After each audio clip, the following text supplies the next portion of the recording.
Life feels like a storm she can't escape. The pressure at work builds, the demands at home pile up, and her emotional world feels like turbulent weather. She's overwhelmed, and that chaos has a way of pulling everyone in, especially the man by her side. You might feel it too, that reactive energy, the urge to fix it or the frustration of not knowing how. But what if you could become something entirely different within that storm? Not another source of the wind, but the unshakable anchor. This is where an ancient philosophy steps out of the history books and into your daily life. Stoicism is not a dry set of rules. It is a practical, modern toolkit for men to cultivate a calm so deep it becomes the stable ground she can stand on. Over the next 25 actionable lessons, we will transform that reactive energy into a grounded, powerful presence. You will gain a complete framework for emotional resilience that changes how you experience every challenge. What does it truly mean to be the calm in someone else's chaos? And how can ancient wisdom prepare you for modern tension? Where does your own peace begin when everything around you feels anything but peaceful? The core of your transformation begins with a single, liberating distinction. Stoic philosophy rests on a foundational idea called the dichotomy of control. It is the simple yet profound act of sorting everything in your life into two clear categories. The first category contains only the things you have complete command over. Your own judgments, your chosen actions, your intentions, and your desires. These are internal, the realm of your own will. The second category contains everything else. The traffic, the weather, her mood today, the stock market, other people's opinions, and the final outcome of any endeavor. These are external, the realm of events beyond your direct command. Think of yourself as the captain of a ship. Your absolute responsibility is the helm, the sails you adjust, the course you chart. You control the ship. But you do not control the ocean. You cannot command the storm to cease or the wind to change direction. A foolish captain exhausts himself raging against the sea, while a wise one focuses all his skill on steering his vessel through it. This is your new operating system. When her chaos arrives, as it will, your first instinct must be this internal sorting. Is this my helm, or is this the storm? Her emotional state, her stress from work, the unexpected problem that ruined her day, these are elements of the weather. You cannot control them. Trying to is like shouting at the rain.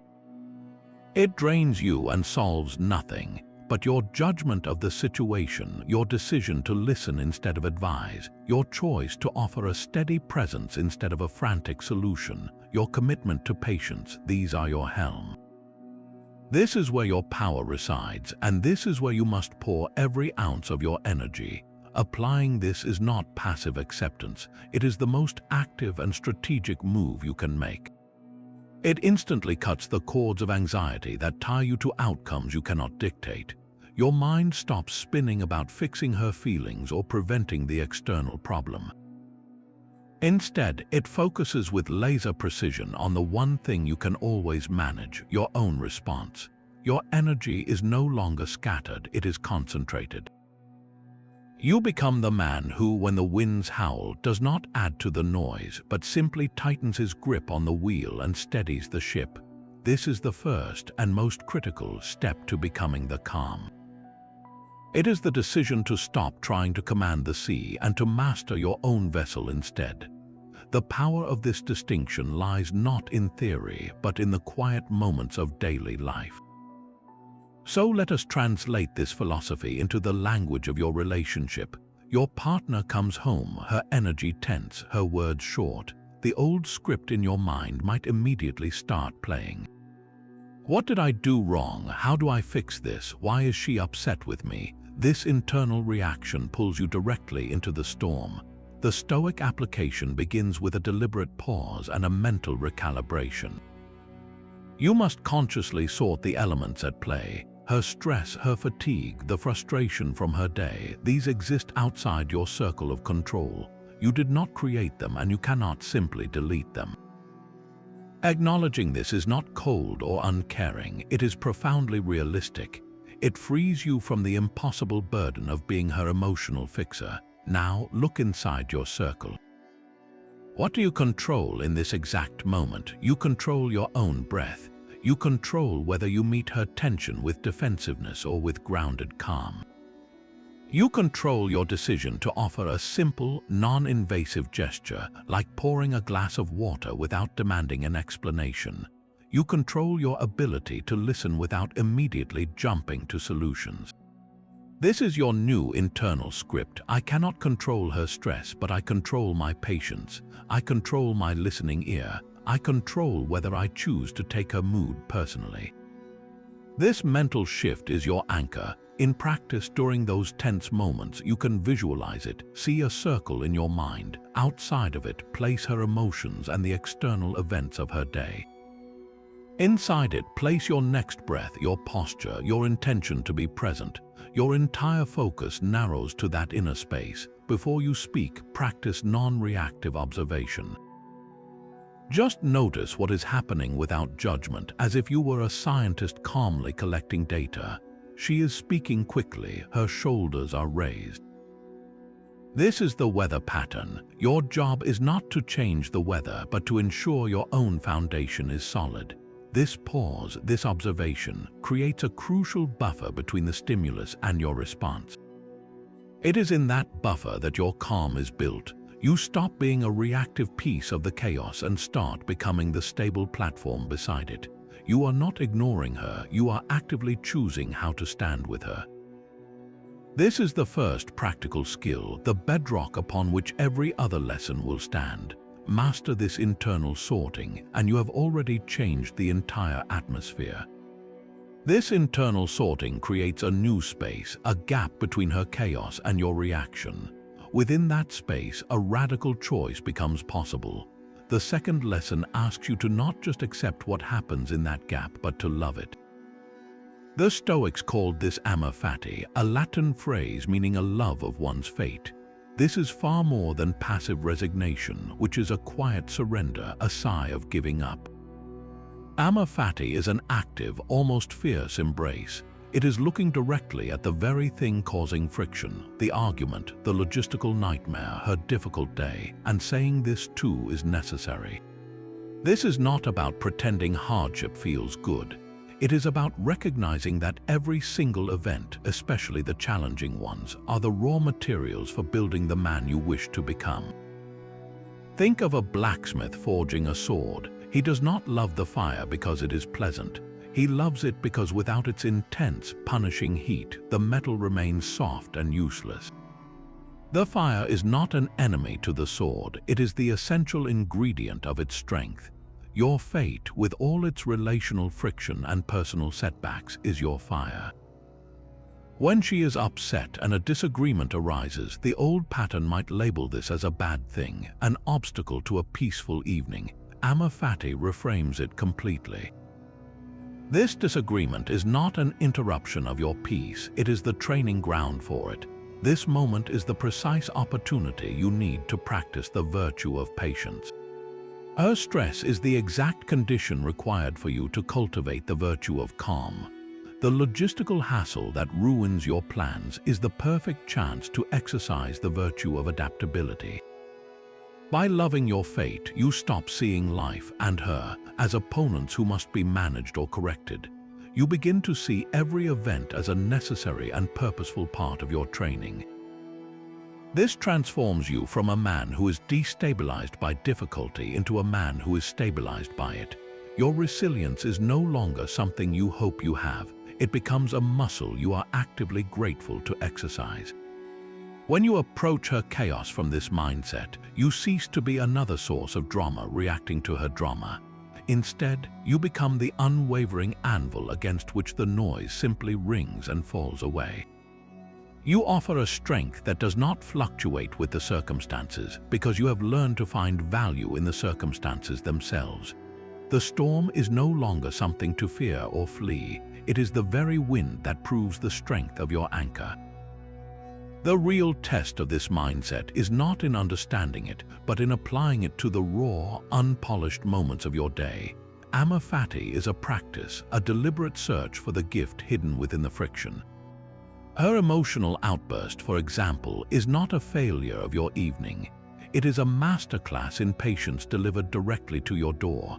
It is the precise, uncomfortable exercise your patience muscle needs to grow stronger. A cancelled plan that leaves you unexpectedly alone is not a void to be filled with frustration. It is a rare and valuable invitation into solitude, a chance for the self-reflection that constant busyness denies you. The traffic jam that steals an hour of your time is not a thief. It is a forced pause, a space to listen to an audiobook, to sit with your own thoughts, or simply to practice the art of being still amidst external hurry. Your task is to become an archaeologist of advantage, sifting through the rubble of a ruined expectation to find the single artifact of value buried within. This requires a conscious shift in your internal dialogue. The moment you feel that familiar surge of annoyance or disappointment, you must pause and ask a new question. Not why is this happening to me, but what is this trying to teach me? Where is the opportunity for growth here? This question transforms you from a victim of circumstance into a student of life. It places you back in the role of the active participant, the one who extracts meaning from the mess. To build this habit into your daily rhythm, a simple tool can change everything. At the end of each day, take 5 minutes with a journal, write down this prompt and answer it with total honesty. What difficult thing today am I grateful for, and what did it teach me? Perhaps the difficult thing was her sharp tone over a minor oversight. You are not grateful for the hurt, but you can be grateful for the lesson it provided. It taught you that your sense of self-worth must be anchored deeper than her momentary mood. It taught you the power of a soft answer. Maybe the difficult thing was a project setback at work. The gift was a lesson in creative problem solving you would have never learned if everything had gone smoothly. This daily practice does something profound. It systematically rewires your brain to stop seeing chaos as a purely negative force and to start recognizing it as your most demanding, yet most effective personal trainer. Over time, you will begin to catch yourself in the middle of a tense moment, a flicker of curiosity arising alongside the frustration. What is the gift here? This question alone creates the separation you need to choose your response, not be consumed by your reaction. The chaos becomes your curriculum, and every lesson, no matter how difficult, is another step toward the unshakable calm you are building. This daily gratitude for difficulty builds a powerful mental fortitude, a resilience that does not break. But Stoicism offers an even more proactive tool, a way to build that resilience before difficulty ever arrives. The third lesson is called premeditatio malorum, the premeditation of evils. The name sounds grim, but its purpose is profoundly liberating. This is not the practice of pessimism, of dwelling on everything that could go wrong until you are paralyzed by fear. That is anxiety. Premeditatio is the practice of inoculation. Just as a vaccine introduces a weakened version of a virus to prepare your immune system, this exercise introduces a controlled version of adversity to prepare your mind. You are not inviting disaster, you are strategically dismantling its power to shock you. Think of it as a fire drill for your emotions. A building does not conduct fire drills because it expects to burn down. It does so to ensure that when smoke appears, everyone knows exactly how to move with calm efficiency, not panic. Your relationship, your life, deserves the same level of prepared care. So let us walk through a practical application. Find a quiet moment, close your eyes, and bring to mind a realistic, stressful scenario involving her. Perhaps it is a heated argument that erupts from a misunderstanding. Instead of avoiding the thought, you deliberately walk into it in your mind. See the situation unfold. Hear the raised voice, feel the tension in the room. Now, here is the crucial shift. In this mental rehearsal, you do not play out your old, reactive script. You write a new one. You watch yourself in this imagined scene, taking a deep, steadying breath. You observe yourself consciously relaxing your shoulders, unclenching your jaw. You hear yourself choosing your words not from defensiveness but from a place of seeking understanding. I can see this is really upsetting you. Help me understand. You visualize offering support not by fixing the problem immediately, but by simply being a grounded presence. I am right here. We will figure this out. You are programming your nervous system. When the real event occurs, it will not be a terrifying, unprecedented crisis. It will be familiar territory. Your brain will recognize the landscape because you have already walked through it in a safe space. The shock value is gone. Instead of being hijacked by adrenaline and saying something you will regret, you create a neural pathway for calm action. The panic has nowhere to land because you have already built the platform of composure. This practice extends to any potential chaos. Mentally rehearse receiving a crisis phone call from her. See yourself listening intently, your voice measured and clear as you assess the situation. Rehearse a major logistical failure during a planned trip together. Watch yourself focusing on the next practical step instead of complaining about the broken plan. Each mental rehearsal is a deposit into your emotional bank account of calm. When the real withdrawal is demanded, you will have the funds to cover it. You are no longer at the mercy of events, hoping you will react well. You are preparing so thoroughly that your good reaction becomes the default. This is how you transform from a man who is surprised by life's friction into a man who is prepared for it. A man who meets chaos not with confusion but with a deep, practiced calm. The storm does not change, but your readiness for it changes everything.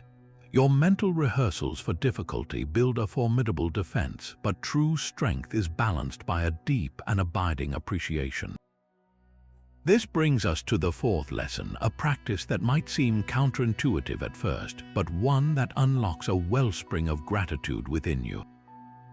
It is called negative visualization. While premeditatio malorum prepares you for potential future troubles, negative visualization works on your present mindset. It is the deliberate, periodic act of imagining the loss of the good things you currently possess, not to invite sorrow, but to shatter your complacency and ignite a fierce appreciation for what is right in front of you. We are creatures of adaptation. We acquire a loving relationship, good health, a comfortable home, and over time we stop truly seeing them. They become background noise, expectations rather than gifts. Negative visualization is the tool that restores their vivid color. By consciously contemplating that your partner, your health, or this very moment of peace is not a permanent guarantee, you do not become morbid. You become awake. You instantly reverse the taking for granted that silently erodes connection. Think of it as emotional contrast. You cannot fully appreciate light unless you have known darkness. By briefly visiting the mental space of loss, you return to the present with your senses heightened. The sound of her laughter is no longer just a sound. It becomes a precious melody you are privileged to hear. The simple comfort of sharing a quiet evening on the couch transforms from routine into a sanctuary. This practice systematically dismantles neediness and clinginess within you. Neediness arises from a fearful, subconscious belief that your happiness is external and fragile, held entirely in another person's hands. When you regularly face the possibility of loss in your mind, you voluntarily feel the fear and release it. You prove to yourself that you can visit that emotional territory and return. This builds an inner security that makes you less dependent on constant external validation. You stop clinging because you have already, in a safe and controlled way, practiced letting go. Your love for her then flows from a place of abundance and choice, not from lack and desperation. You become a partner who is present not because you are afraid to lose her, but because you are genuinely grateful to have her. The difference in energy is palpable. One feels heavy and insecure, the other feels light, attentive, and free. So how do you integrate this into your daily rhythm without becoming somber? The exercise is deceptively simple and profoundly powerful.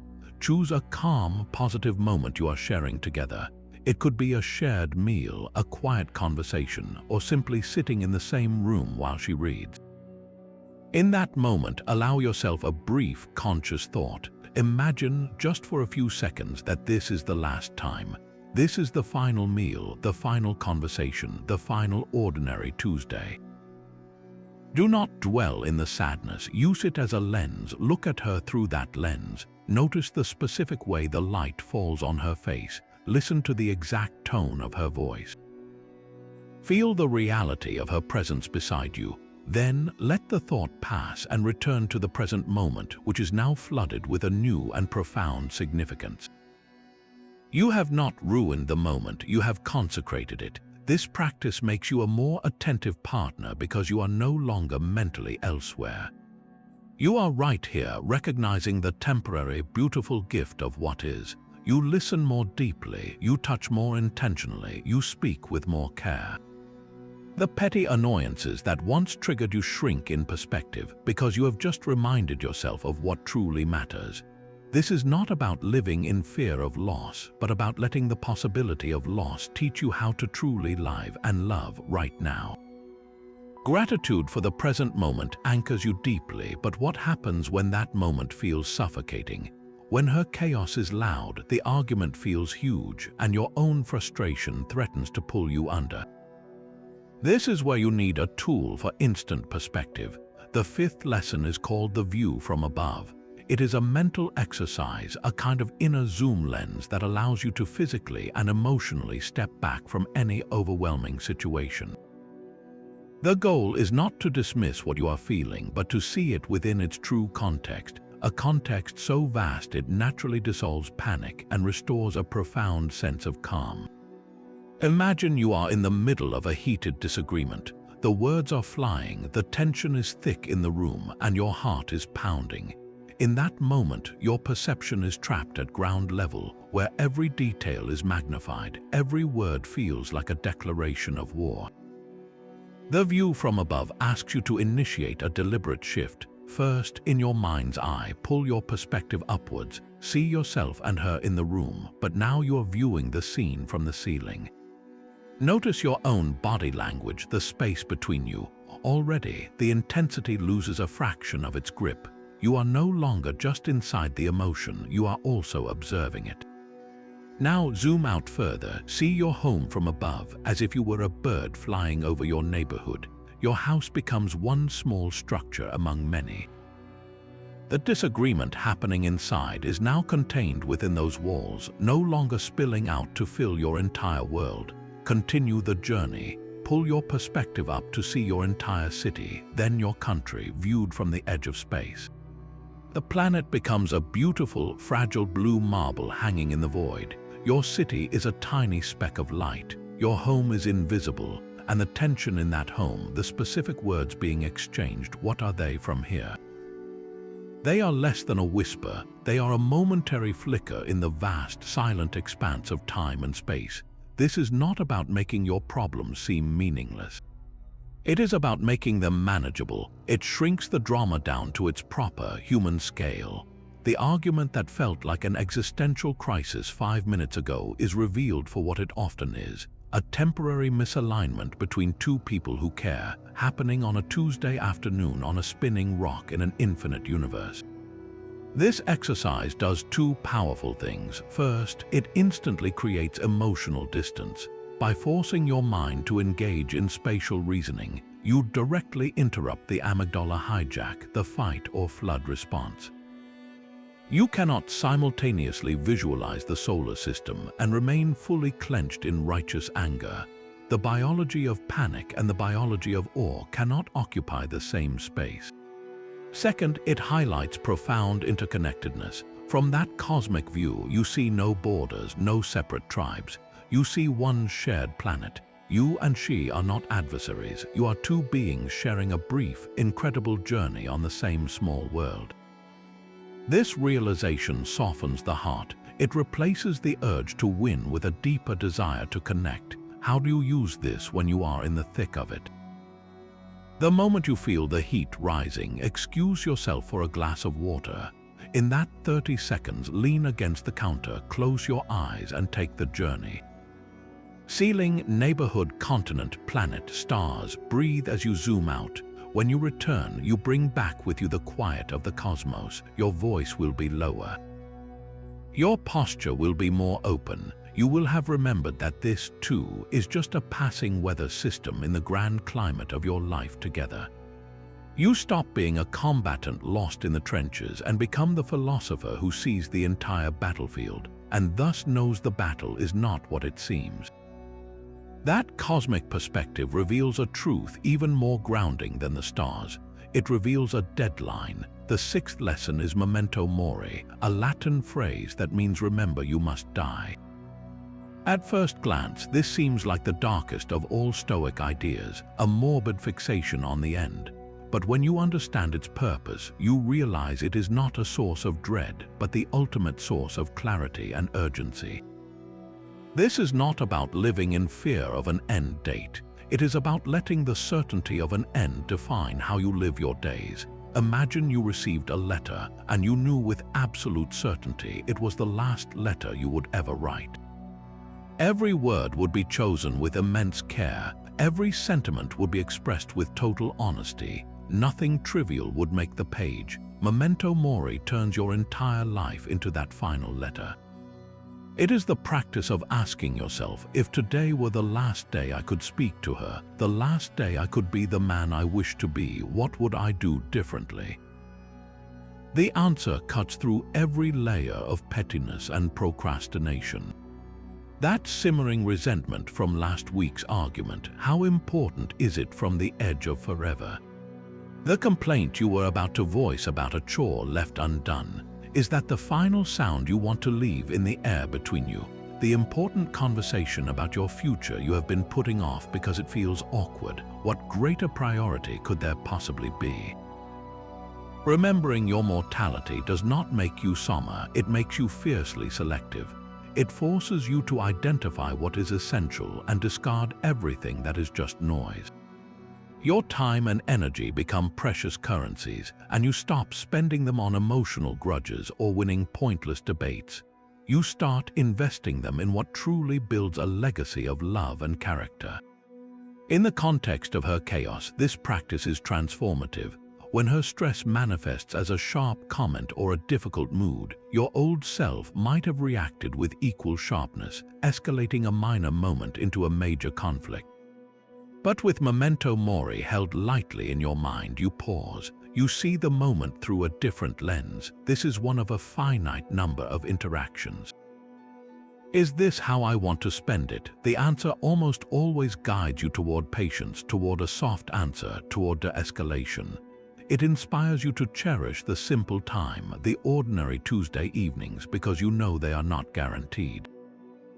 It pushes you to communicate honestly and with kindness, not because it is easy, but because you may not get another chance to say what needs to be said.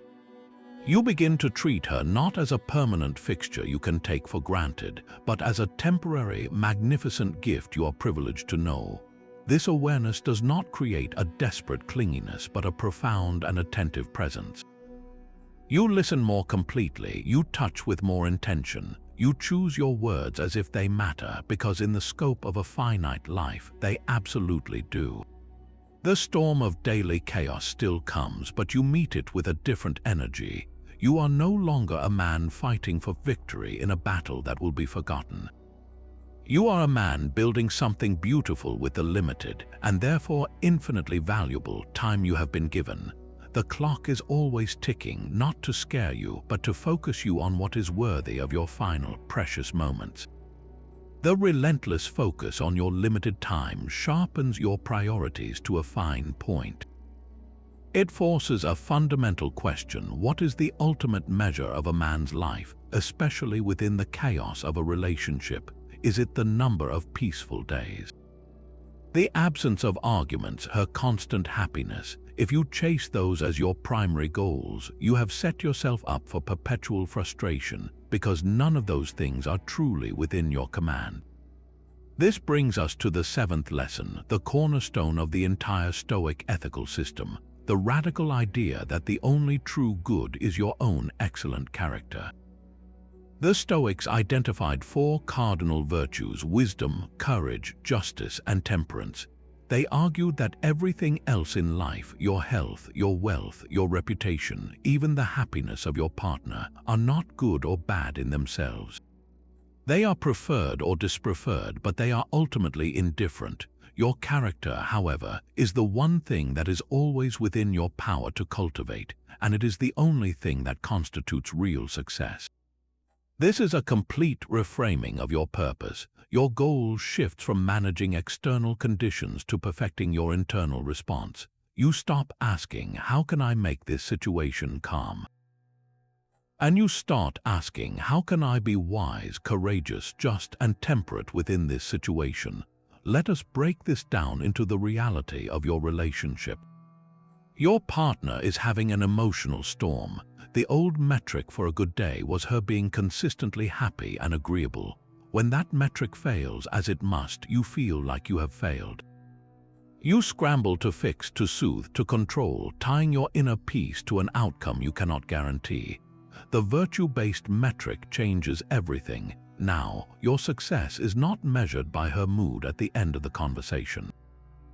It is measured solely by how virtuously you showed up. Did you act with wisdom, seeing the situation clearly without being clouded by your own defensiveness? Did you act with courage, staying present in the discomfort instead of withdrawing or attacking? Did you act with justice, treating her with fairness and respect even when her words felt unfair?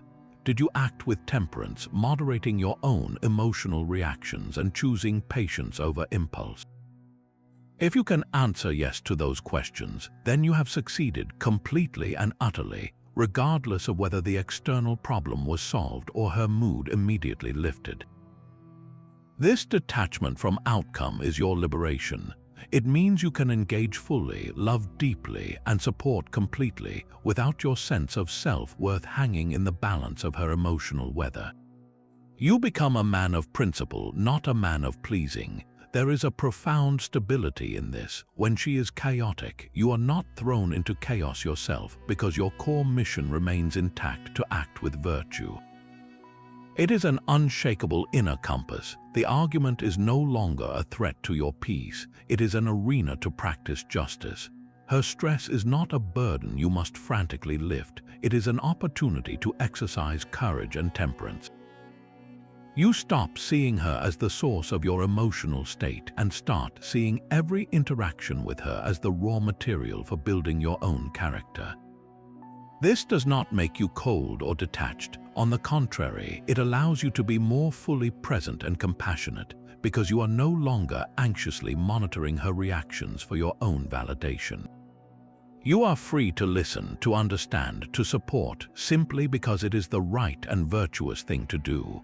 Your calm becomes authentic because it is rooted in the deep satisfaction of living by your principles, not in the fragile hope that everything will go smoothly. You are building something that no external chaos can ever take away, the unwavering integrity of your own soul. Building a character of virtue requires you to translate principle into daily action. Justice is not an abstract ideal about courts and laws. For the Stoic, justice is the virtue of giving each person what they are due, treating them with fundamental fairness and kindness. Within your relationship, this becomes your most powerful tool for creating calm. It means you commit to giving your partner respect, patience, and understanding, not because she has earned it in this moment with perfect behavior, but because it is what she is owed as a human being you have chosen to share your life with. Her chaos does not suspend this duty. In fact, her chaos is when your commitment to justice is most critically tested. The easy, reflexive path is to match her energy, to return frustration with frustration, sharp words with sharper ones. That is not justice, that is mere reaction. Stoic justice is the conscious decision to act against that reflex. You see her stress not as a personal attack, but as a signal of her own internal struggle. What is due to her in that moment is not a lesson or a correction, but your steady presence. Think of it as a form of emotional fairness. You would not punish someone for having the flu by yelling at them to stop coughing. Her emotional overwhelm, while messier, is a kind of inner sickness. Justice demands you respond with the medicine of calm, not the poison of retaliation. This shifts the entire dynamic. You are no longer two forces clashing. You become the stable ground upon which her storm can safely expend its energy. A practical example is listening without interrupting, even when her words seem irrational or unfair. Justice in that moment means giving her the due respect of being heard fully. Your inner monologue might be screaming to defend yourself, to correct her facts, to point out the flaw in her logic, but justice asks you to quiet that voice. Your first duty is to understand her reality, not to win a debate. By offering that space, you are giving her what is fundamentally due, the dignity of her experience. Another tangible example is in the daily logistics of shared life, like household chores.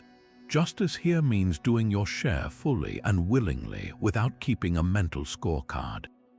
It is not a transaction where your effort is contingent on her appreciation or her own contribution in that instant. It is a contribution to the shared space you both inhabit, given freely because it is the fair and right thing to do. When you act from this place, you eliminate a huge source of silent resentment and petty conflict. You are not doing chores for praise, you are doing them as a just partner. This consistent, fair action builds immense trust. She may not articulate it, but she will feel it, a reliability that is not conditional on her mood.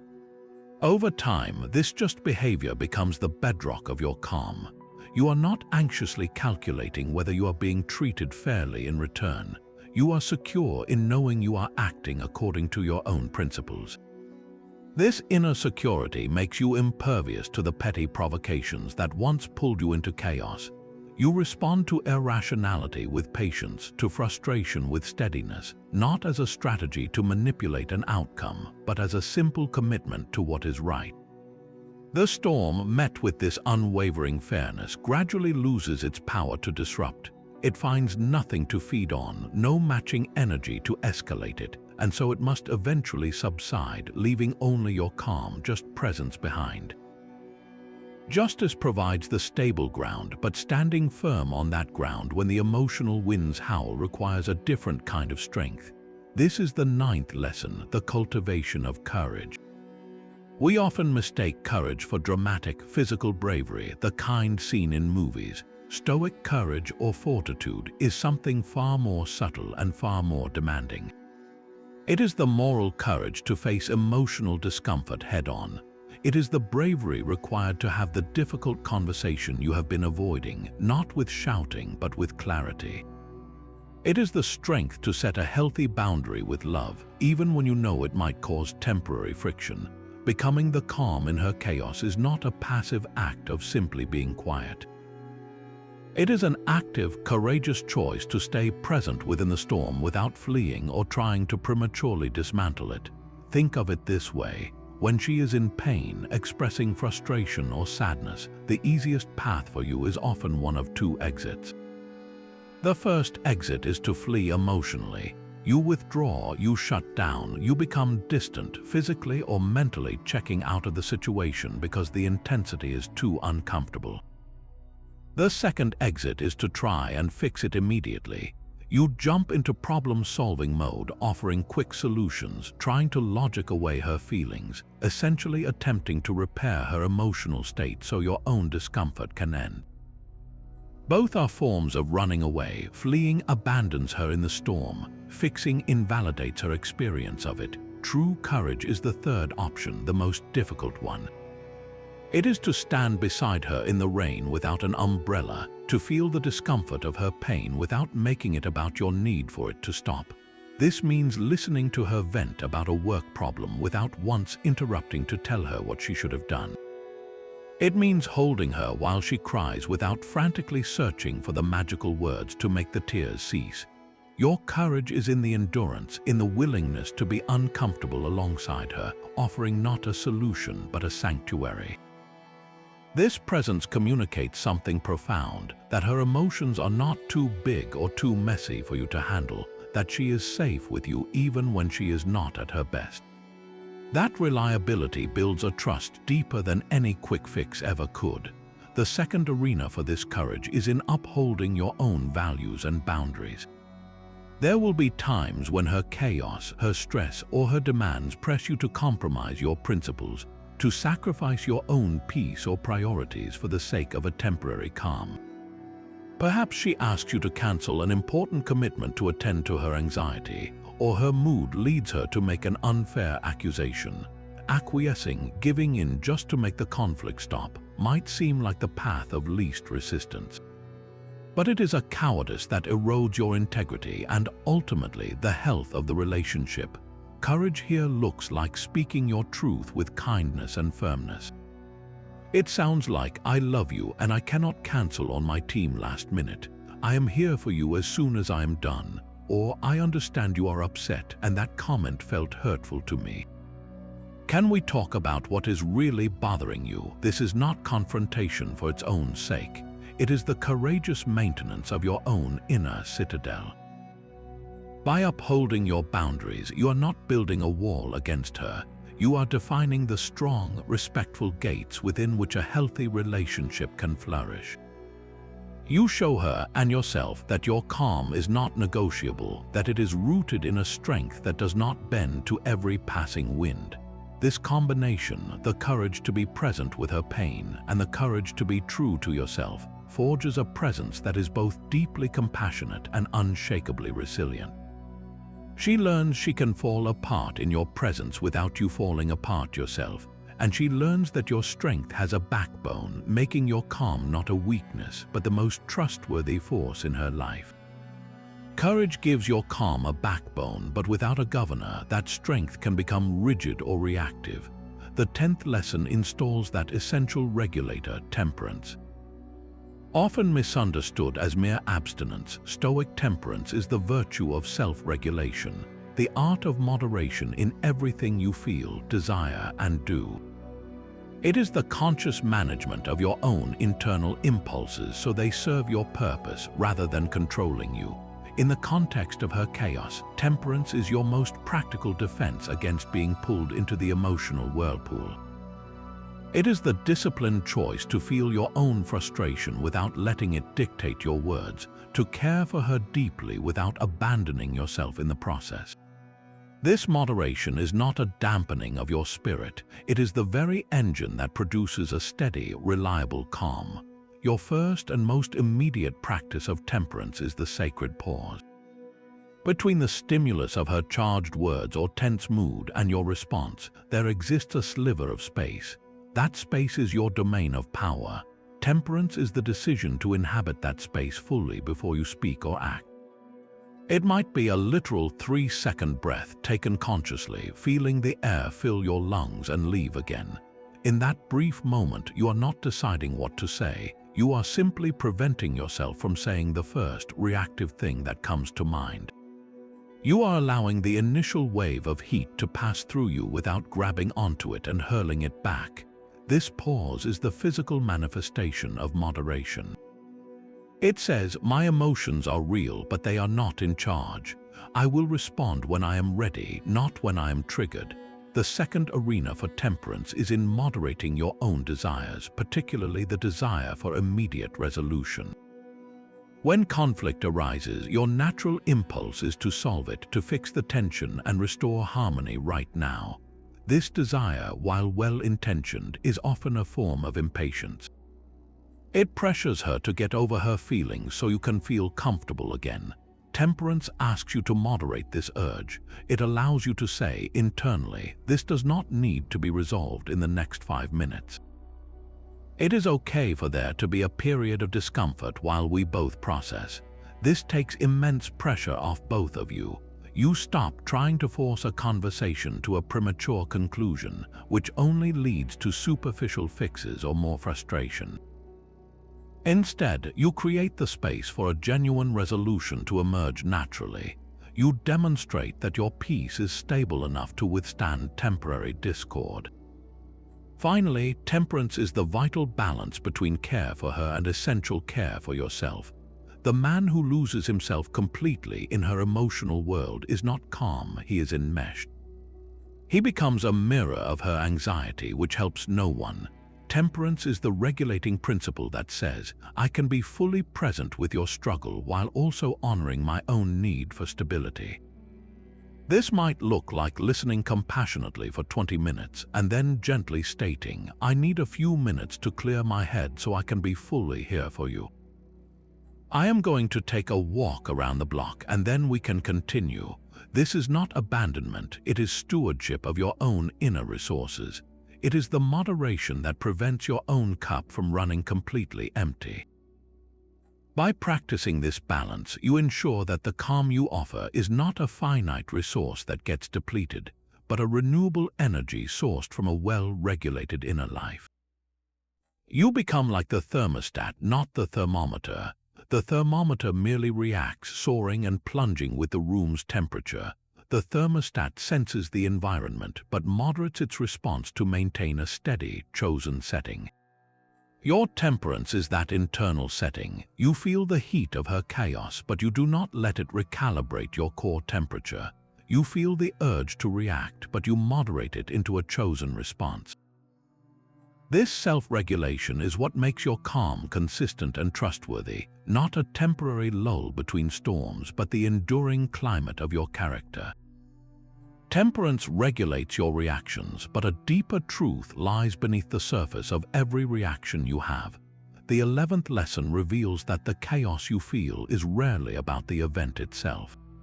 It is almost always about the story you tell yourself about the event. The Stoics taught a principle that can feel radical at first, that external events are, in themselves, neutral. They are just facts. The sound of a dog barking is merely a vibration in the air. The flat tire is just a deflated piece of rubber on a wheel. Your partner coming home stressed and silent is simply a person entering a room with a certain posture and expression. None of these things have an inherent emotional charge. The charge comes entirely from your judgment, the label you instantly and often unconsciously slap onto the fact. You judge the barking as an annoying threat to your peace. You judge the flat tire as a catastrophic ruin of your day. You judge her silence as a personal rejection, a sign you have done something wrong. That judgment, that internal narrative, is the true source of your distress, not the original event. The event is the bark, your judgment is the bite. This realization is your path to profound inner freedom. You cannot always control what happens, but you can always interrogate and, if necessary, rewrite the story you are telling yourself about it. Your mind is a masterful narrator, but it is not always a truthful one. It leaps to conclusions, assumes the worst, and personalizes everything. When she snaps at you over a minor oversight, the raw event is a few sharp words spoken under stress.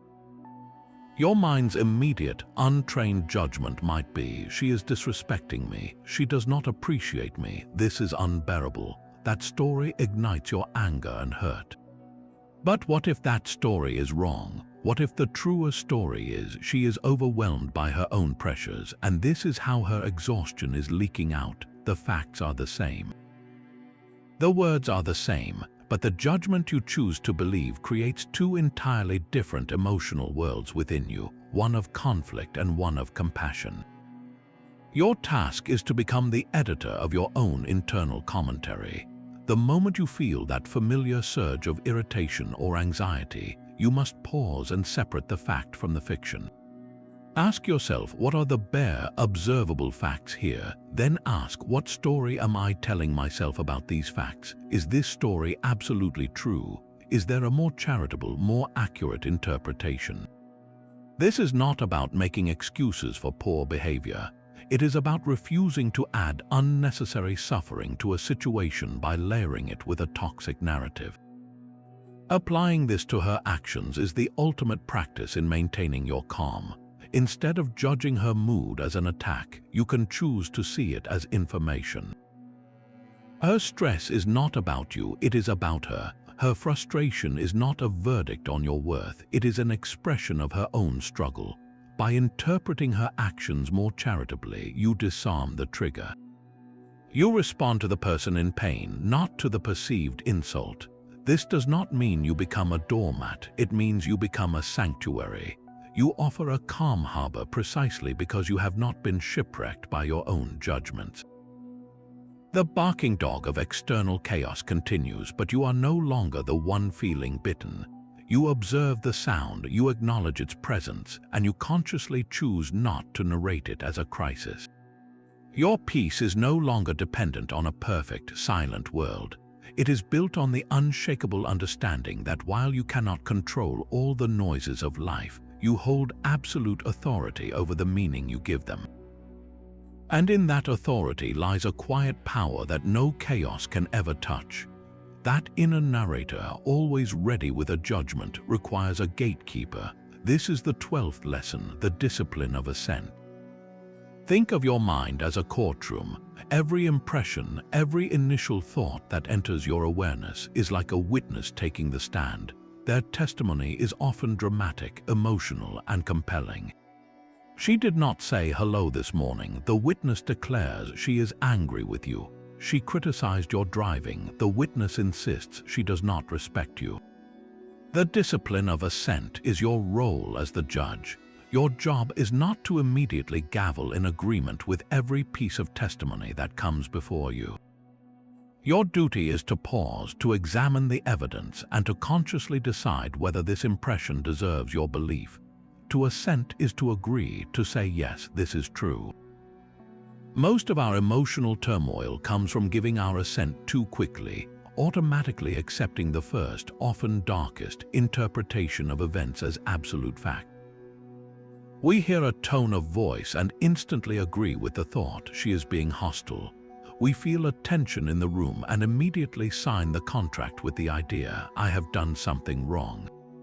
This automatic agreement launches our defensive systems, our anger, our hurt, our withdrawal, before we have even considered if the initial impression is accurate.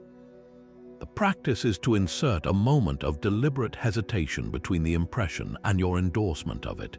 When she says something charged, your first impression might be a sharp, internal flare, she is attacking me.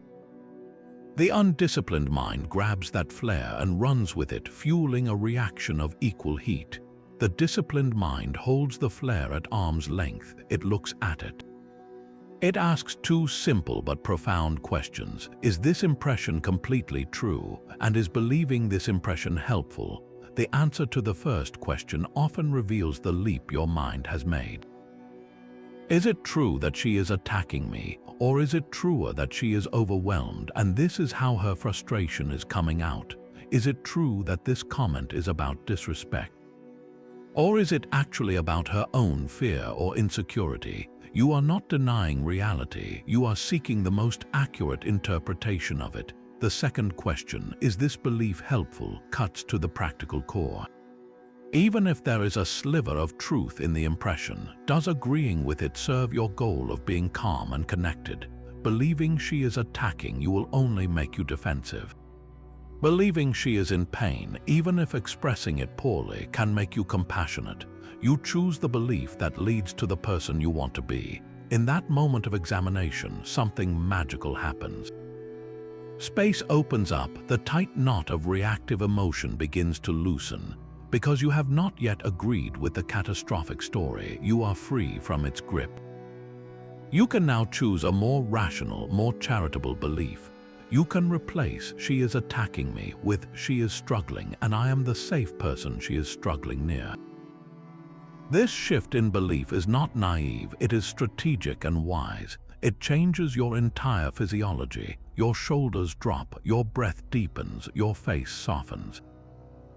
And from that calm internal space, your response emerges not as a counterattack or a retreat, but as a grounded inquiry. Instead of snapping back, you might say, "That sounded really important. Can you tell me more about what is bothering you?" Or you might simply offer a steady silence, communicating through your presence that you are not swayed by the storm, because you have not agreed with its declaration of war. This discipline turns every interaction into a training ground for your sovereignty. You are no longer a puppet whose strings are pulled by every passing impression. You become the author of your own interpretations. Over time, this practice rewires your default settings. The initial negative impressions will still arise. They are the mind's ancient alarm system. But you will no longer treat every alarm as a 5-alarm fire. You will learn to check the control panel first. Is this a real threat or just a faulty sensor? By withholding your automatic assent, you claim the power to respond from a place of choice, not chaos. You build a calm that is intelligent, discerning, and utterly unshakable, because it is based not on blind optimism, but on your own conscious judgment. Your judgment set the stage, but what you do when the curtain rises defines your character. The 13th lesson is the discipline of action. This is where your philosophy meets the pavement of your daily life. It is the unwavering commitment to act in accordance with your nature as a rational and social being, especially when every emotional impulse screams at you to do the opposite. You are designed for cooperation, for contribution, for kindness. When chaos erupts around you, the disciplined action is never retaliation, withdrawal, or passive aggression. It is the conscious choice to move toward connection, even when it feels counterintuitive. Think of your relationship as a play. You have been cast in a role, the partner. You cannot control how the other actor delivers her lines. She may shout them, mumble them, or forget them entirely in a moment of stress. Your responsibility is not to critique her performance or to walk off the stage in protest.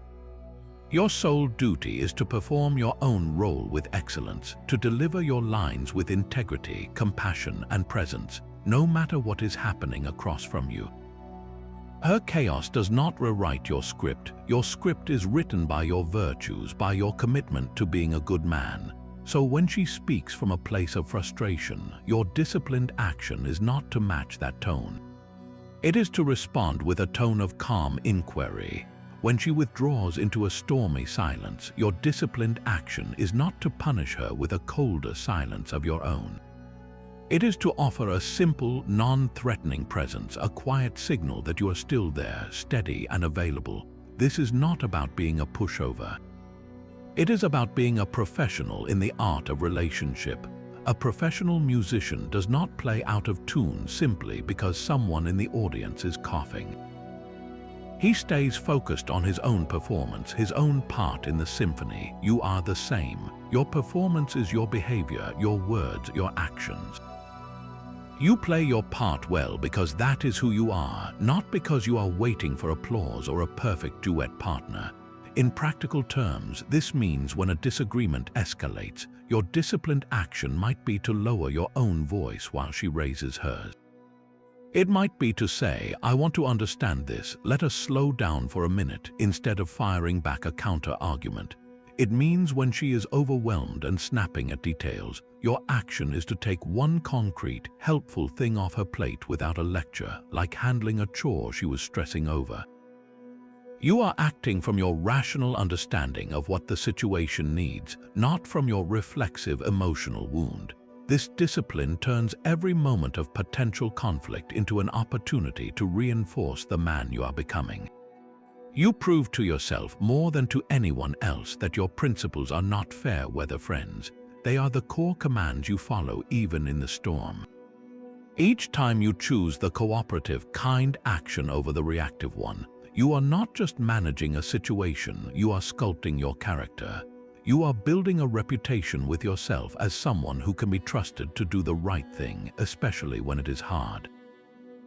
And in doing so, you become the stable center that every relationship and every chaotic moment desperately needs. The play goes on, but now you are an actor of such consistent grace that you begin to change the entire tone of the production.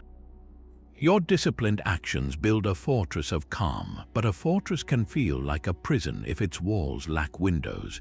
The 14th lesson asks you to carve a window, one that looks directly into the heart of the person causing the storm. Marcus Aurelius, the philosopher-emperor, constantly reminded himself of a simple, humbling truth. People do not act against you, they act for themselves according to their own reasoning, their own wounds, and their own limited view of the world. When she is chaotic, your immediate, reflexive judgment is to see her behavior as an obstacle to your peace. This lesson shifts your gaze. You must learn to see her behavior as a signal of her own internal weather. Your new, essential question becomes, what pain or fear might be driving this? This is not about excusing hurtful actions, but about understanding their source. Anger is almost always a secondary emotion, a protective layer over a more vulnerable core of fear, shame, or helplessness. Her sharp criticism of your plans might not be about your planning skills at all. It might be the voice of her own anxiety about the unknown, her fear of things spiraling out of control. Her withdrawal and cold silence might not be a punishment for you. It might be her only known defense against feeling overwhelmed, a retreat into a shell because the world outside feels too loud. When you train yourself to ask this question, you perform a kind of emotional archaeology. You stop looking at the surface rubble, the angry words or tense posture, and you begin to look for the buried artifact, the original hurt. This practice instantly transforms frustration into curiosity. Instead of thinking, why is she doing this to me, you begin to wonder, what is happening inside her that this is the result? That shift from personalization to compassion changes everything. It dissolves the sense of attack. You are no longer two adversaries on a battlefield. You are one human being recognizing the struggle in another. You see the humanity beneath the behavior. She is not a problem to be solved. She is a person in pain, and the person in pain is someone you care for. This perspective does not require you to agree with her actions. It simply asks you to understand their origin. From that place of understanding, your response organically changes. The desire to retaliate or withdraw melts away, replaced by a genuine desire to support. You become a calm harbor not by ignoring the storm, but by comprehending its nature. You might say, this seems to be causing you a lot of fear, instead of stop overreacting. You might offer, it looks like you are carrying a heavy weight today, can I help? Instead of, why are you in such a bad mood? Your calm is no longer a defensive wall. It becomes an open space where her struggle can be acknowledged without judgment. This is the essence of being a sanctuary. You provide safety precisely because you are not frightened or offended by the storm's appearance. You are concerned with the sailor caught within it. By seeing her humanity, you affirm your own. You act from your highest nature, your capacity for empathy, and in doing so, you invite her to reconnect with hers. The chaos may not stop instantly, but its character changes. It is no longer a weapon aimed at you, but a cry for understanding that you are now equipped to hear. That understanding of her internal weather changes your entire role. You are no longer a bystander caught in the rain, but the architect designing a shelter. Every single reaction you have to her chaos, no matter how small, is a brick in the structure of your character. Stoicism is not a philosophy of passive endurance. It is a manual for proactive self-construction.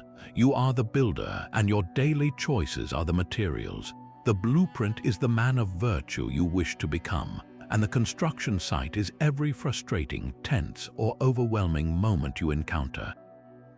This means you are never merely reacting. You are always building. That sigh of impatience when she repeats a worry, that is a brick, and you are the one placing it.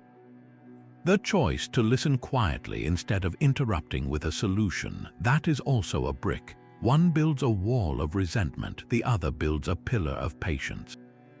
You are the foreman on this job site, and your awareness is what decides which materials get used. The power in this perspective is staggering. It turns petty irritations into priceless opportunities. The minor annoyance of her running late is no longer just an inconvenience to endure. It is a training session for your temperance. The way you handle that 5-minute wait, whether you spend it simmering or use it to practice calm breathing, is you laying another brick in your foundation. These small, daily moments are where the real construction happens. They are the repetitions that build the neural pathways and the moral muscle memory. You cannot expect to remain calm during a major relational crisis if you have spent every minor irritation reinforcing pathways of frustration and blame. The mind and spirit learn through repetition. By intentionally choosing a calm, kind response to a small criticism about how you loaded the dishwasher, you are not just solving a domestic dispute. You are strengthening the neural circuitry for emotional regulation. You are proving to your own nervous system that a perceived slight does not require a defensive launch sequence. You are crafting an identity brick by brick as the man who is not easily shaken. Over time, these countless conscious choices solidify into a new default setting. When a true crisis arrives, a major argument or a shared tragedy, you will not need to search for a calm you have never practiced. It will be the structure you have already built room by room within yourself. The storm may rage outside, but you will be standing securely within the house of your own character, a shelter you constructed with your own hands, one deliberate, virtuous choice at a time. The house you build with daily choices must stand against more than just passing showers. It must withstand the gale itself. The 16th lesson crystallizes this entire journey into a single, powerful phrase: the obstacle is the way. This principle, popularized by Ryan Holiday, draws directly from the Stoic well. It declares that the very thing you perceive as a barrier, her emotional storm, that recurring argument, the relationship hurdle you keep stumbling over, is not a detour on your path. It is the path itself. This is the ultimate reframe. The obstacle is not in your way, it is the way. Her chaos is not an interruption of your peace, it is the precise, demanding curriculum required to earn that peace. Without the obstacle, there is no need for the virtue you seek to build. Without the friction, there is no heat to forge your strength. Your mindset must perform a complete pivot. The internal dialogue shifts from "this is stopping me" to "this is training me." This frustration is not blocking my progress, it is the raw material of my patience. This misunderstanding is not a communication failure, it is the necessary drill for my clarity and compassion. Every single point of tension becomes a teacher, and a relentless one. Think of a river encountering a massive boulder in its bed. The boulder is an obstacle. The river does not stop and complain about the unfairness of the rock. It does not try to wish the boulder away. It adapts. It flows around it, over it, and through the cracks within it. Over centuries, that persistent flow, shaped by the obstacle, carves canyons and shapes landscapes of breathtaking beauty. The boulder did not stop the river. It directed its power and revealed its potential. You are the river. The obstacle is the boulder. Your calm, virtuous response is the persistent flow. By meeting the obstacle head-on, you are not being blocked, you are being sculpted. In the context of your relationship, this means actively seeking the gift within the friction. When she presents a difficult mood, your old self saw a problem to be eliminated. Your new obstacle is the way self sees a gymnasium. This is my workout for emotional resilience. This is my practice for detached compassion. This moment is why I study these principles. It transforms you from a victim of circumstance into an active participant in your own forging. The argument is no longer a battle to be won or lost. It is a sparring session to hone your skills in justice and temperance. Her stress is not a burden to carry. It is the weight you need to build your muscular patience. When you internalize this, a profound calm descends. Anxiety about avoiding difficulty evaporates because you stop seeing difficulty as the enemy. You begin to see it as the most loyal coach you will ever have, one who shows up without fail to test your limits and expand them. The path to becoming the calm is not a serene walk through a quiet garden. It is a climb up a rugged mountain. The steep inclines, the loose rocks, the sudden storms, these are not mistakes in the route. They are the route. Each one demands more from you, and in meeting that demand, you discover strength you never knew you possessed. The obstacle does not merely build your calm, it proves it. That rugged mountain climb demands a special kind of training. The 17th lesson is a deliberate and counterintuitive practice, voluntary discomfort. This is the conscious choice to seek out mild hardship, to willingly step into situations that are slightly uncomfortable, inconvenient, or challenging, all for the purpose of forging a more resilient spirit. You are not punishing yourself, you are inoculating yourself against the shock of life's inevitable friction. The goal is to become a man who is so comfortable being uncomfortable that external chaos simply cannot destabilize him. Think of it as emotional callousing. A blacksmith's hands are not soft and blister easily. They are tough and leathery from constant contact with heat and rough materials. Your spirit can develop the same protective layer.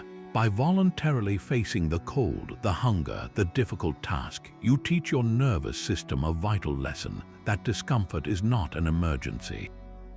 It is a temporary state you can endure and even master. This practice systematically reduces your attachment to ease and convenience, the very attachments that make you so brittle when life or she disrupts your plans. When your baseline expectation is perfect comfort, a traffic jam feels like a personal offense, a delayed dinner feels like a crisis, and her bad mood feels like a catastrophic threat to your peace. But when you have regularly chosen to start your day with a cold shower, to skip a meal and feel the hunger, to take the harder route home, your threshold for annoyance expands dramatically. The small inconveniences she brings, the changed plans, the emotional turbulence, they simply do not register with the same intensity. You have already proven to yourself in a controlled setting that you can handle much more. So how does this translate directly into being the calm in her chaos? Imagine she has had a draining day and is emotionally volatile. The old you, attached to a peaceful evening, would feel his own tension spike in response. Your peace was dependent on external conditions being just right. The new you, tempered by voluntary discomfort, operates from a different baseline. You have already embraced discomfort today. You chose it, so when her chaotic energy enters the room, it does not feel like an invasion of your sanctity. It feels like another wave in an ocean you are learning to navigate. Your internal monologue is not, "Oh no, my evening is ruined." It is, "Here is another opportunity to practice my steadiness." You are not thrown because your sense of well-being is no longer chained to everything going smoothly. You have built your inner stability by regularly choosing to stand in a little turbulence. Practical applications are simple but profound. Start your day with 60 seconds of cold water at the end of your shower. The initial shock is a masterclass in controlling your breath and your reaction. Choose to walk or bike for an errand you would normally drive, embracing the minor physical effort. Once a week, skip a meal you normally rely on, not as a diet, but as a practice in mastering your hunger and observing the impulses it creates. Take on a household task you have been avoiding, not when it is convenient, but when it is most inconvenient. Each of these small acts is a vote for your own resilience. They are rehearsals for the main performance, which is your life. When the larger, involuntary discomforts arrive, like her emotional storm or a shared crisis, your system does not go into panic. It recognizes the terrain. You have been here before by choice. You know you can breathe through it, you can endure it, and you can keep your head clear. This makes you incredibly steady. She will feel this steadiness. In the middle of her drama, you are not adding to the noise with your own anxiety about the noise. You are the quiet center precisely because you are not afraid of the storm's sensation. You have trained in worse conditions alone by your own will. Her chaos is not a test you are unprepared for, it is a demonstration of the strength you have already built. You become a man whose calm is not a fragile absence of trouble, but a proven capacity to be unshakable within it. Your voluntary discomfort builds a resilient core, but that core must find its expression in the world of sound and silence. The 18th lesson is a masterclass in communication under pressure, captured perfectly in the words of the Stoic teacher Epictetus. We have 2 ears and 1 mouth so that we can listen twice as much as we speak. This is not just clever biology, it is a strategic command for maintaining calm within relational chaos. The power of measured, thoughtful speech in a tense moment cannot be overstated. When emotions run high, words become weapons or lifelines. Reactive speech, the outburst that escapes before thought, pours gasoline on the emotional fire. It escalates, it accuses, it defends, and it pulls you directly into the storm you are trying to calm. Gossip about the situation with others or unnecessary criticism of her in the moment does not resolve anything. It only widens the breach and fractures trust. Your calm is projected not through a flood of words, but through their deliberate scarcity and quality. Your first and most powerful tool is not your mouth, but your ears. Listening deeply with full attention is an act of immense strength. It means silencing your own internal monologue, the one preparing your rebuttal or your defense, and truly seeking to understand the landscape of her distress. You listen not just to her words, but to the emotion beneath them. You listen for the fear behind the anger, the hurt behind the criticism. This kind of listening communicates a profound message that her experience matters and that you are a safe place for it to be expressed. It escalates tension because when a person feels genuinely heard, the need to shout often diminishes. Then, and only then, when it is your turn to speak, you must ensure your words pass a simple 3-part filter. Ask yourself, is what I am about to say true? Is it necessary? And is it kind? This filter is your governor. It stops the reactive lie, the exaggerated accusation, the hurtful jab that feels justified in the heat of the moment. It challenges the unnecessary comment, the nitpicking detail that serves no purpose but to prolong the conflict. And it insists on kindness not as a weakness, but as the most strategic and virtuous form of communication. Speaking little and well means that when you do offer words, they carry weight. A single, calm sentence delivered after deep listening holds more power than 1,000 words of frantic explanation. In practice, this might look like sitting in silence with her while she cries, your quiet presence speaking volumes. It might be after she has vented her frustration, you say, I hear how overwhelmed you feel. That is all. You have not fixed it, you have not debated it, you have simply acknowledged the truth of her experience with kindness.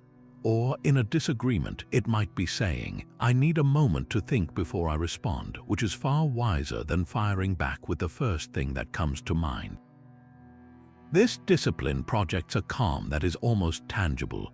It shows her, and more importantly, it shows you that you are in command of yourself. Your emotions do not hijack your tongue.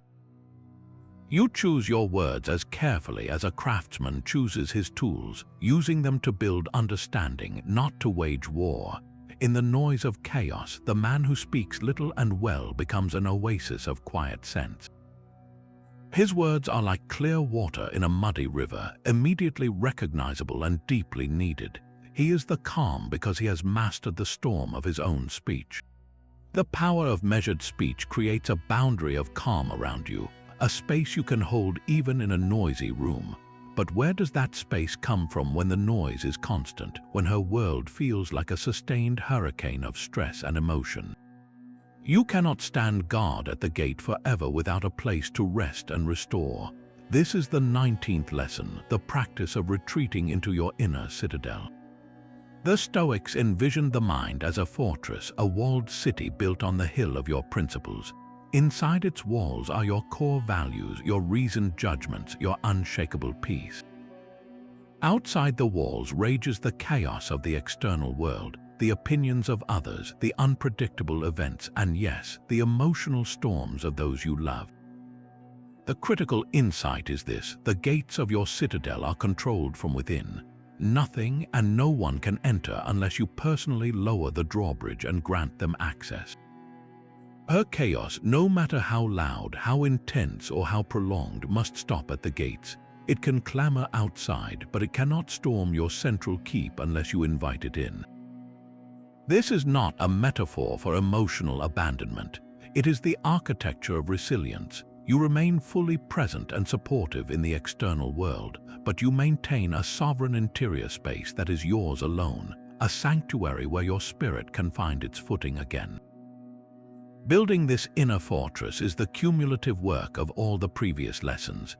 Every time you practice the dichotomy of control, you are reinforcing the walls. Each moment you choose virtue over reaction, you are stocking the armory. Your daily reflections and premeditations are the patrols that secure the perimeter. This citadel is not built in a day of crisis. It is constructed brick by brick in the quiet moments of preparation. So how do you retreat there when the pressure is on? It begins with a conscious internal shift. In the middle of a tense evening, feeling the weight of her anxiety pressing in, you perform a mental maneuver. You close your eyes for just a heartbeat, and in your mind's eye, you see the walls.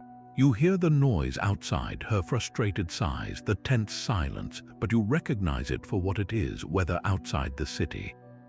You take a deep breath and step back across the inner courtyard into the central tower of yourself. Here it is quiet. Here your principles are engraved on the stone. Justice, courage, temperance, wisdom, you are not hiding from her. You are remembering who you are, separate from the turbulence. You are touching base with the source of your own strength. This retreat might last only 10 seconds, but its effect is profound. It drains the personalization from the moment. You are no longer a man being attacked by chaos. You are a man observing chaos from a place of profound safety. From this vantage point, you can ask the essential questions. What is actually required of me right now? Not what my panic demands, but what my virtue advises. The answer is almost always simple. Offer a calm presence, listen, do the next right thing. Then you return, stepping back out through the gates into the shared space, but you bring the quiet of the citadel with you. Your voice is steadier, your posture is more relaxed. You are not carrying the chaos inside you, you are meeting it from a fortified position. This practice of brief, internal retreats prevents the slow depletion that turns compassionate partners into resentful ones. You support her not by emptying your own cup into hers, but by returning to your own well to ensure it remains full. You become like a deep aquifer, a source that is not diminished by drawing from it because it is constantly replenished from a spring within. Her storm may rage for an hour, a day, or a season, but your inner citadel stands firm. You have a place to go, a homeland for your mind, where the only ruler is your highest self. This is the ultimate calm, the peace that is not dependent on fair weather, but is built to endure any siege. That inner citadel is built on a foundation more solid than stone because it accepts the most fundamental truth of all. Nothing built of time can last. The 20th lesson is the simple, liberating recognition that this too shall pass. The Stoics meditated deeply on impermanence, not to cultivate sadness, but to master the art of perspective.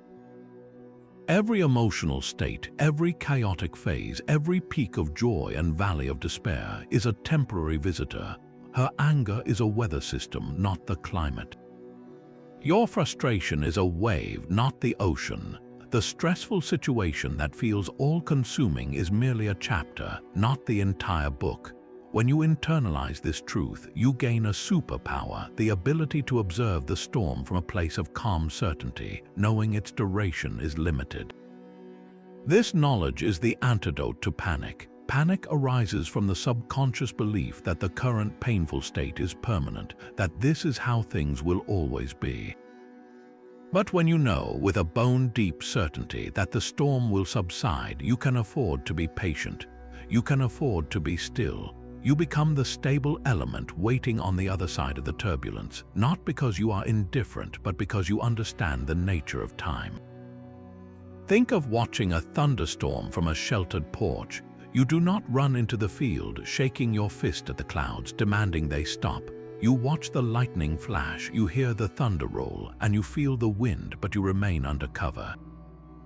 You know the system is moving through. It has a beginning, a middle, and an end. Your partner's emotional chaos is no different. It is energy in motion, and like all energy, it must eventually dissipate or transform.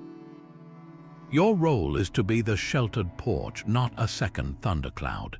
In practice, this means when the tension in the room becomes thick, you consciously remind yourself this is temporary. These words are passing sounds. This mood is a current, not a permanent tide. That simple phrase, "this too shall pass," becomes a mantra you repeat not aloud, but within the quiet of your inner citadel. It creates immediate psychological distance. You are no longer drowning in the emotion, you are witnessing its flow. This allows you to make a critical choice. Instead of investing your energy in fighting the temporary state, you invest it in being the consistent, stable presence that will remain when the state has changed. Your actions shift from reactive to anticipatory. You do not try to reason with the hurricane. You simply ensure the foundations are secure for the calm that will follow. You might make a cup of tea and place it quietly near her, a small gesture that speaks of care beyond the moment's strife. You might say nothing at all, but maintain a calm and open posture, signaling that your connection is stronger than this passing squall. You are playing the long game, and the long game is built on the understanding that no single emotional moment defines your relationship. This perspective also applies to your own inner turmoil. When you feel your own frustration or anger rising in response, you can label it for what it is, a temporary chemical and electrical storm in your body and mind. It will peak and it will recede. By observing it with this detachment, you prevent it from hardening into a grudge or dictating your behavior. You allow the wave of feeling to crash and then retreat, leaving you, the stable shore, essentially unchanged. This is how you become the calm. You are the man who can wait out the storm because you have studied the weather patterns of the human heart. You know that after the rain comes the quiet, after the wind comes the stillness. Your peace is not the absence of the storm. It is the deep, unshakable knowledge that the storm, by its very nature, cannot last forever. And so you stand firm, a living promise of the calm that is always waiting to return. That deep acceptance of impermanence requires an even more fundamental surrender. Marcus Aurelius, the emperor who ruled the known world, constantly reminded himself of a humbling truth. Do not hope for Plato's republic. He was referring to the ancient philosopher's vision of a perfectly ordered, rational society. It was a beautiful ideal, but it was not the world he actually lived in, a world of flawed people, political intrigue, and constant compromise. This is your 21st lesson. Do not hope for your partner to be the perfectly serene, consistently rational ideal you might carry in your mind. That hope is a silent contract you have written without her signature, a contract that guarantees your disappointment. The stoic calm you are building does not come from her meeting your expectations. It arises from you releasing those expectations and choosing instead to meet reality exactly as it is with your own virtue. This is not a counsel of defeat as if you are giving up on her. It is a strategy of profound liberation. You are giving up on the fantasy so you can fully engage with the real, complicated, beautiful human being in front of you. She will be irrational sometimes. Stress does not follow a logical script. She will be unfair on occasion, her words colored by exhaustion or old wounds. She will be chaotic because life is chaotic and she is a living part of it. Hoping otherwise is like hoping the ocean will never have waves. You are setting yourself up to be perpetually frustrated by the very nature of the thing you love. Your task is to shift your focus from judging the wave to mastering your own stance in the water. When she acts in a way that falls short of your internal ideal, the old pattern is to feel a sense of personal violation. Why is she like this? This isn't how it should be. That internal protest is the source of your turmoil. The new practice is to notice the gap between your hope and her reality and to consciously let the hope go. You look at the situation and you say, this is what is happening. This is the person I am with right now in this moment. My hope for a different reality is what is hurting me. Then you ask the only question that matters, given this reality, how will I act with wisdom, courage, and kindness? Perhaps she snaps at you over something trivial after a long day. The hope for a peaceful, connected evening shatters against the sound of her sharp tone.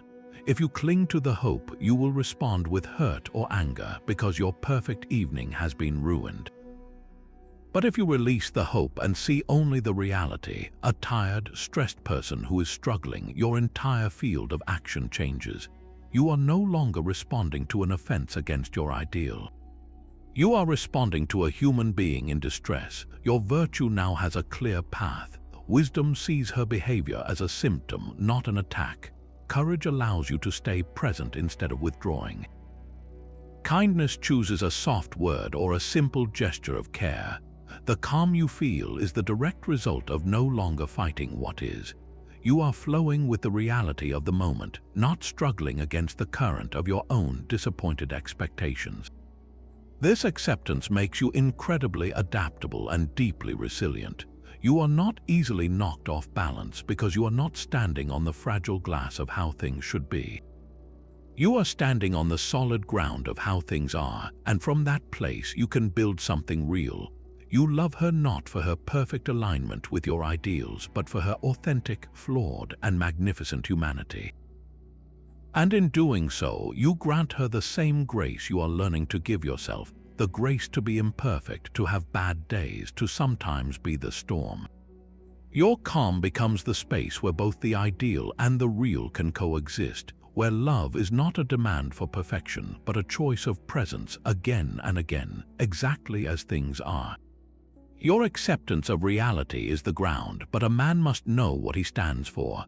The 20-second lesson is to find your guiding principles. This is the work of translating the grand virtues of Stoicism into your own personal code, a short list of clear, powerful statements that will serve as your internal compass in any storm. These are not vague aspirations, they are operational commands for your mind and spirit, written in the language of your own life. Think of them as the foundational laws of your inner citadel. When chaos erupts and your thinking feels clouded by emotion, you do not have time for a philosophical debate. You need an anchor you can grab immediately. Your personal principles are that anchor. They are the mooring lines that keep your ship from being swept out to sea by the storm of circumstance. So what might these principles look like in the context of your relationship and your pursuit of calm? They should be short, memorable, and actionable. A principle is not "be a good partner," that is too vague. A principle is "I respond, I do not react." This is a clear directive that creates an automatic pause, a moment of choice between the stimulus and your action. Another might be, "My worth is not determined by her mood." This directly attacks the personalization that pulls you into her emotional weather. It reminds you that your value is an internal constant, separate from the temporary climate of the home. A third could be, "I seek first to understand, then to be understood." This governs your communication, ensuring you lead with listening rather than defense. Or, "I own my half of the street." This focuses you on your own responsibilities and reactions, not on futile attempts to manage hers. The process of defining these principles is a sacred act of self-knowledge. Find a quiet hour, take a notebook, and ask yourself, when I am at my best, what rules am I following? When I have lost my calm, what rule did I break? Look back at the moments of tension. What one sentence, if you had remembered it, would have changed your response? Write down every phrase that resonates. Then refine them, boil them down to their essence, aim for 3 to 5. These are your maxims for life and for love. Once you have them, your work is to make them living things. Write them on a card you keep in your wallet. Set them as a reminder on your phone for midday. Repeat them to yourself during your morning routine. The goal is to etch them so deeply into your consciousness that they become your default programming. Then, when the chaos arrives, you have a drill. The moment you feel the familiar tug of reactive emotion, you do not just breathe, you consciously recall a principle. She says something cutting and your heart rate spikes. Instead of spiraling into the story of disrespect, you reach for your mooring line. I respond, I do not react. You take the breath, you create the space. The principle has done its first job. It has interrupted the automatic pilot of anger. Now it guides your next move. What does a response look like rather than a reaction? It looks like calm inquiry. It feels like a choice. Your principle has not just prevented a disaster, it has actively constructed a better path. Or when her anxiety fills the house and you begin to feel your own peace crumbling under the weight of it, you touch the principle. My worth is not determined by her mood. This is not her judgment of you, this is her internal weather. You can care for her without letting her storm become your identity. The principle grounds you in your own separate, unshakable value. This is the power of a personal code. It turns philosophy from a theory you study into a tool you use. It gives you a script when your mind goes blank with stress.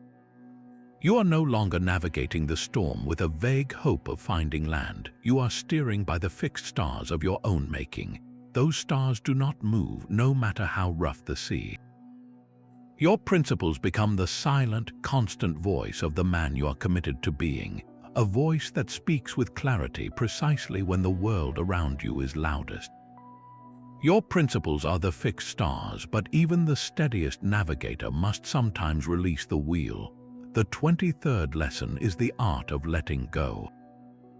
This is not a passive surrender, a sigh of defeat as you drift wherever the current takes you. Stoic letting go is an active, strategic release of your grip on the things you cannot command. It is the deliberate choice to stop trying to steer every outcome, win every point, and secure every ounce of external approval. This internal release is the final, crucial step in creating the palpable sense of calm you can then offer to her. Think of your mind as a hand perpetually clenched.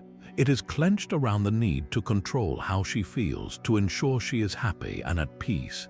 It is clenched around the need to be right in every disagreement, to have your perspective validated and your logic crowned the winner. It is clenched around the need for her validation, for her to constantly see and appreciate your efforts, your calm, your strength. That clenched fist is exhausting. It is rigid, reactive, and brittle. It cannot hold anything new, and it cannot offer a gentle touch. The art of letting go is the conscious, muscle-by-muscle relaxation of that fist. You open your hand, you release the need to control the outcome of her emotional journey. You cannot make her process grief, stress, or anger on your timetable.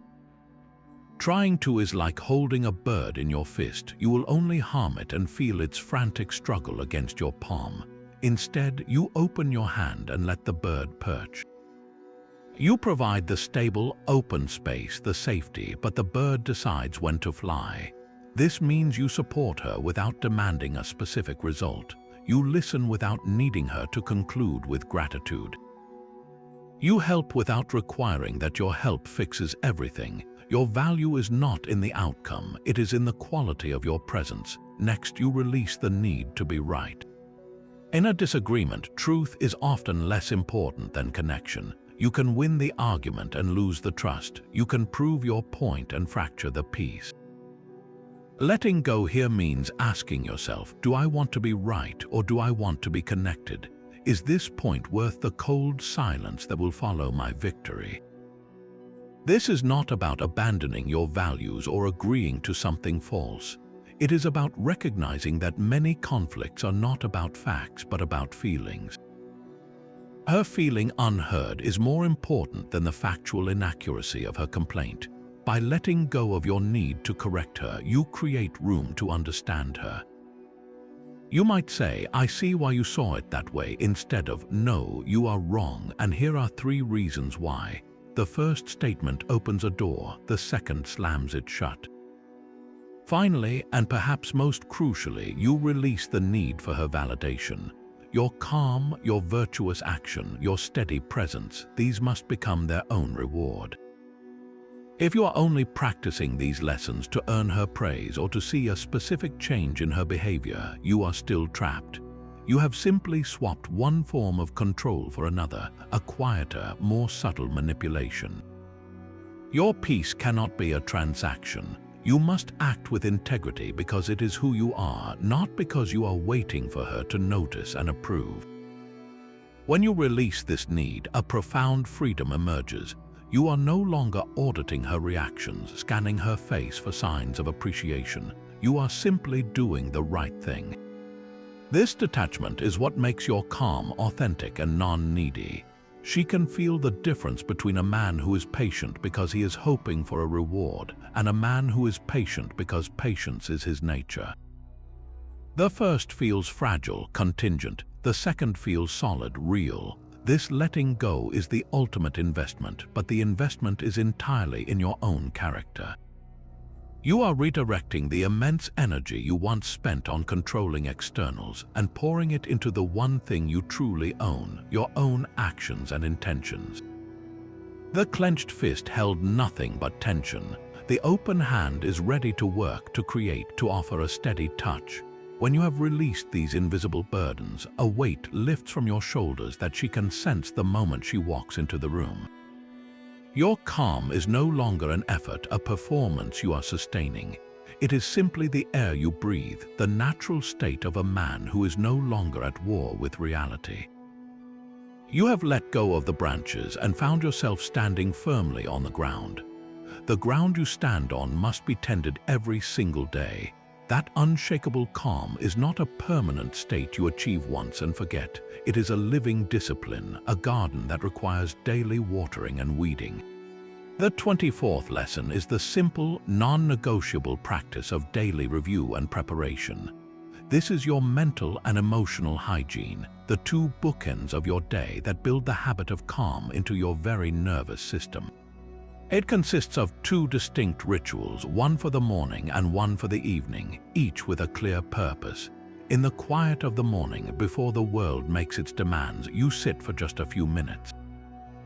This is not a time for checking messages or planning your tasks. This is a time of intentional meditation. You look ahead at the day to come. You anticipate the likely challenges.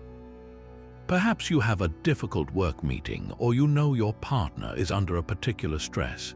You do not dwell on these with anxiety. You meet them with strategic foresight. You remind yourself of the principles you have chosen. You say to yourself, today I will encounter frustration, hurry, and perhaps emotional tension. When I do, I will remember my circle of control. I will respond, not react. I will seek to understand before being understood. You visualize yourself navigating these potential friction points with grace. You see yourself taking a deep breath when a sharp comment arises. You see yourself offering patience instead of irritation. This morning ritual is not about hoping for a perfect day. It is about preparing your mind for the imperfect day that is guaranteed. It is the mental equivalent of a soldier checking his armor and sharpening his sword before battle. You are programming your default settings, so when the chaos arrives, your system does not go into panic, it goes into a practiced protocol. Then, as the day closes, you perform the evening review. This is not a session of self-flagellation where you beat yourself up for every misstep. That would only feed anxiety and shame. The Stoic evening review is a calm, forensic examination done with the curiosity of a scientist studying data. You look back over the day's interactions, especially those moments of tension with your partner. You ask yourself three simple questions. Where did I act in accordance with my principles? Where did I fall short? And most importantly, what can I learn from both? Perhaps you successfully paused and listened deeply when she vented about her day. Acknowledge that, note what it felt like to choose that response, cement that victory in your mind. Then, examine the moment you failed. Maybe you snapped back after a long day, adding to the noise instead of being the calm. Look at that moment without drama. What triggered you? Were you tired, hungry, or attached to a specific outcome? What principle did you forget? The goal is not to judge yourself, but to understand the mechanism of your own reactivity so you can adjust it tomorrow. This daily cycle, morning preparation and evening review, creates a powerful feedback loop. You are no longer stumbling through relational challenges on autopilot, repeating the same mistakes. You are consciously learning, adapting, and strengthening your skills. The morning sets your intention, the evening measures your progress. Over time, this practice builds the habit of calm so deeply that it becomes your second nature. You stop needing to think so hard about it. The pause, the deep breath, the charitable interpretation, these become your automatic responses because you have rehearsed them in your mind each morning and studied their results each night. Your calm ceases to be a theory you apply in crisis and becomes the very rhythm of your being, a rhythm you tune and maintain with the quiet, consistent discipline of daily care. The final lesson is not another rule but a return to your source. The Stoics had a profound and simple definition for a life well lived: to live in accordance with nature. This does not merely mean hiking more often, though that can be a wonderful practice. It means to live in harmony with your own fundamental nature as a human being. And what is your nature? You are, by design, a rational and a social creature. Your mind is built to reason, to discern, to choose wisely. Your heart is built to connect, to cooperate, to contribute to the well-being of the community you are a part of, starting with your most intimate circle. Living against this nature is the root of all your inner chaos. It is irrational to try to control what you cannot. It is antisocial to meet another's pain with retaliation or cold withdrawal. When you act against these core truths, you feel the friction, the dissonance, the stress that screams something is wrong. The calm you have been building through these 24 lessons is not a special skill you are acquiring from the outside. It is the sound of your own being coming back into tune. It is the natural state of a man who is acting according to his design. In the context of her chaos, your purpose becomes beautifully clear. You are not meant to dominate the storm, to shout it into submission with logic or force. You are not meant to flee from it, abandoning your post. Your nature, as a rational and social partner, calls you to a third way. You are meant to understand the storm with your reason and to stand within it with your connection. Your rationality allows you to see the situation clearly, to separate fact from judgment, to apply your principles. Your social nature compels you to offer support, to listen, to be a cooperative force for stability rather than another source of conflict. This is how you fulfill your role. When you choose patience over impulse, you are acting rationally. When you offer a steady presence instead of withdrawal, you are acting socially. You are doing what you are built to do. The calm that follows is not a triumph over your environment. It is the harmony of being exactly who you are supposed to be in that environment. All the lessons now converge into this single flowing river. The dichotomy of control is your rational map. Amor fati is your love for the river's course. The virtues are the qualities of the boat you steer. Your principles are your navigation tools. The daily practice is the maintenance of your vessel, and the destination is not some distant, peaceful shore where chaos never reaches. The destination is the journey itself, traveled with a spirit aligned to its own truth. You realize you were never meant to stop the rain. You were meant to be the shelter, not a fortress built in opposition to the weather, but a strong, warm house built for it, with sturdy walls and a safe hearth. A place where the storm outside only makes the warmth within more precious. This is your natural state. The chaos may still come, her storms will still arrive, but you will no longer feel like a stranger in your own life fighting against the elements. You will feel like a mature tree in a strong wind, rooted deep in your own nature, bending without breaking, your stability an inherent part of the landscape. Your calm is not an act you perform for her. It is the authentic expression of the man you have chosen to become, a man living in accordance with his highest self. When you step into that truth, everything changes. You are no longer seeking peace, you are becoming it, and in that becoming, you offer her something far more powerful than a solution to any single problem. You offer her a living example of what is possible, a quiet proof that amidst the chaos of life, a human being can choose to be an unshakable, rational, and deeply connected force for good. Your work is never finished, but your purpose is now clear. You are a part of nature, and your role is to play your part with grace. So breathe, remember your principles. And step into the storm not as an enemy but as a man finally coming home to himself. This journey through 25 lessons is not a checklist to complete but a map to carry with you. The calm you seek is not a distant harbor you will one day reach and drop anchor forever. It is the very quality of your sailing, a skill you practice with every breath you take amid the changing winds. Each lesson, from the fundamental sorting of your circle of control to the nightly review of your day, is a single stroke of the oar, a deliberate choice that moves you forward on the water. You are not building a monument of perfect peace to admire. You are cultivating a garden of resilience that requires daily tending. Some days the weeds of old reactions will sprout, and some days the weather of life will be harsh. Your commitment is not to perfection, but to the practice itself, to returning again and again to the principles that steady your hand. This transformation, this deliberate forging of your inner citadel, does more than change you. It changes the atmosphere of every room you enter, and most importantly, the shared space of your most cherished relationship.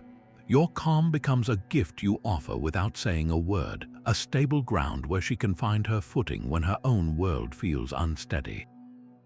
It turns conflict into connection and chaos into a shared passage you navigate together, with you at the helm of your own responses. The work is never done because a life fully lived is not a static picture. It is a dynamic and beautiful process. So where do you begin now that the map is in your hands? Your call to action is simple and profound. This week, choose just one of these 25 lessons. Pick the one that resonated most deeply, the one that felt like a direct answer to a current struggle.